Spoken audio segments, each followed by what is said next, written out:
Franklin Davies checked his watch for the fifth time. 7:45. His son was 15 minutes late. He sat in the corner booth of Gino's Italian restaurant, the one on Cedar Street, watching the door. 3 years since he'd seen Michael. 3 years since their argument about the company, about expectations, about Franklin's inability to accept that his son wanted to teach music instead of taking over the family business. Michael had finally reached out last week. A simple text, "Can we talk?" Dinner at Gino's next Thursday, 7:30. Franklin had said yes immediately. He'd been waiting for this moment, rehearsing what he'd say, how he'd apologize for being so rigid, so focused on legacy that he'd pushed away the person who mattered most. But now it was nearly 8 o'clock, and Michael hadn't arrived. Maybe he'd changed his mind. Maybe Franklin had waited too long, hurt him too deeply. Maybe there were some things you couldn't fix with an apology and a dinner. Across the restaurant, he noticed a woman sitting alone. Mid-50s, he guessed. She wore a simple blue sweater and kept checking her phone with a worried expression. She'd been there when he arrived, also waiting for someone who hadn't shown. The waiter approached her table for the third time. Franklin could see her shake her head, order just water. She looked embarrassed. Something about her reminded him of his late wife, Patricia. The gentle way she smiled at the waiter despite her disappointment. The dignity in her posture even though she'd clearly been stood up. Franklin made a decision. He stood and walked to her table. "Excuse me. I don't mean to intrude, but I couldn't help noticing we're both sitting alone in a restaurant on a Thursday night, both apparently waiting for people who aren't coming. Would you mind if I joined you? Misery loves company, as they say." The woman looked startled, then cautiously amused. "That's either very forward or very kind. I haven't decided which." "Hopefully kind," Franklin said. "I'm Franklin." "Sylvia," she replied. After a moment's hesitation, she gestured to the seat across from her. "All right, why not? Sitting alone feeling sorry for myself wasn't particularly enjoyable anyway." Franklin sat down.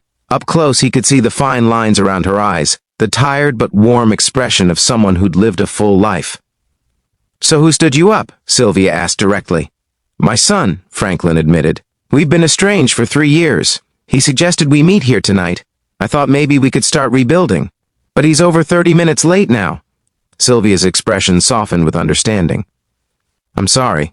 That must be painful. And you?" "My daughter. She's supposed to be introducing me to her new boyfriend. She's been nervous about it, kept rescheduling. Tonight she finally agreed, then texted 20 minutes ago saying she'd be late. I suspect she's not coming at all." They sat in the shared silence of parental disappointment. "What do you do, Sylvia?" Franklin asked, trying to shift to lighter ground. "I'm a teacher, 4th grade, 32 years at Lincoln Elementary. That's remarkable. You must have taught hundreds of children." "Thousands, actually," Sylvia said with quiet pride. "Sometimes I run into former students. They're all grown up now, with careers and families. It's strange and wonderful." The waiter returned. This time, Franklin ordered wine for the table and suggested they share a meal. "Tell me about your son," Sylvia said after they'd ordered. "What happened between you?"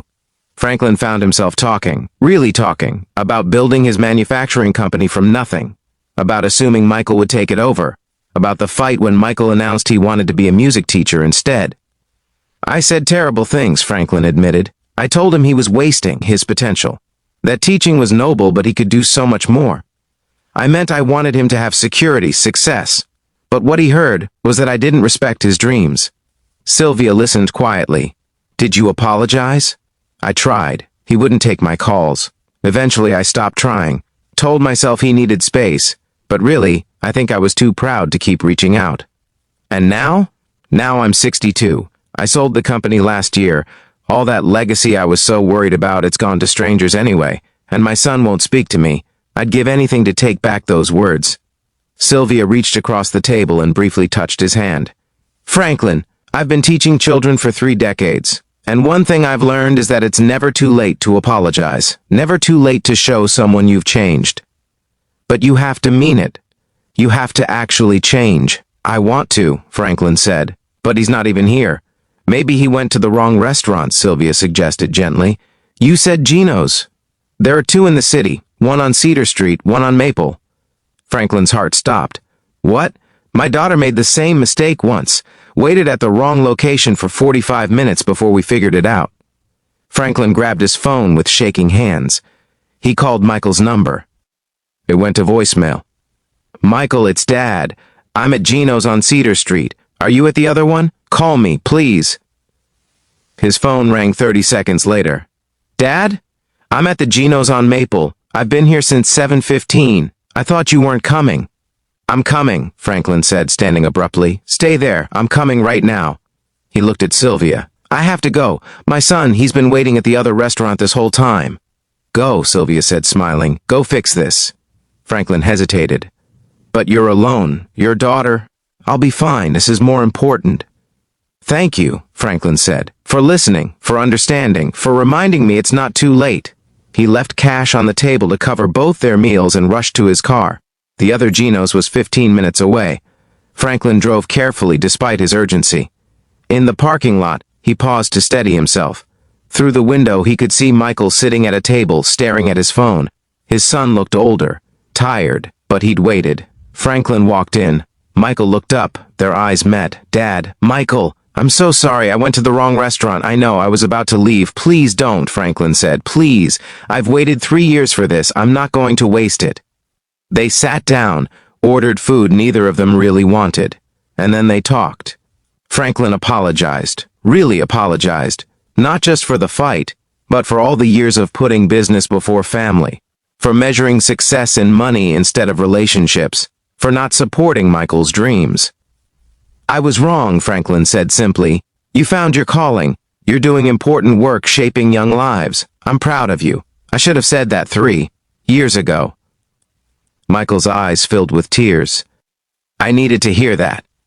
I know. I'm sorry it took so long. They talked until the restaurant closed, made plans to meet again the following week, started the slow process of rebuilding. As Franklin drove home that night, he thought about Sylvia, the kind teacher who'd listened to a stranger and given him exactly the wisdom he needed. The next day, he returned to the Cedar Street Gino's with flowers. Sylvia was there, having lunch alone, grading papers at the same table. Franklin, she said, surprised, did everything work out with your son? It did, thanks to you. He handed her the flowers. I wanted to say thank you properly, and to ask if you'd like to have dinner sometime. At the right restaurant this time. Sylvia smiled. I'd like that. Though I should tell you, my daughter never showed up that night. Still hasn't explained why. I'm still working on that relationship. Then we'll work on it together, Franklin said. If you'll let me. All right, Sylvia agreed. But only if you tell me about your son. What kind of music does he teach?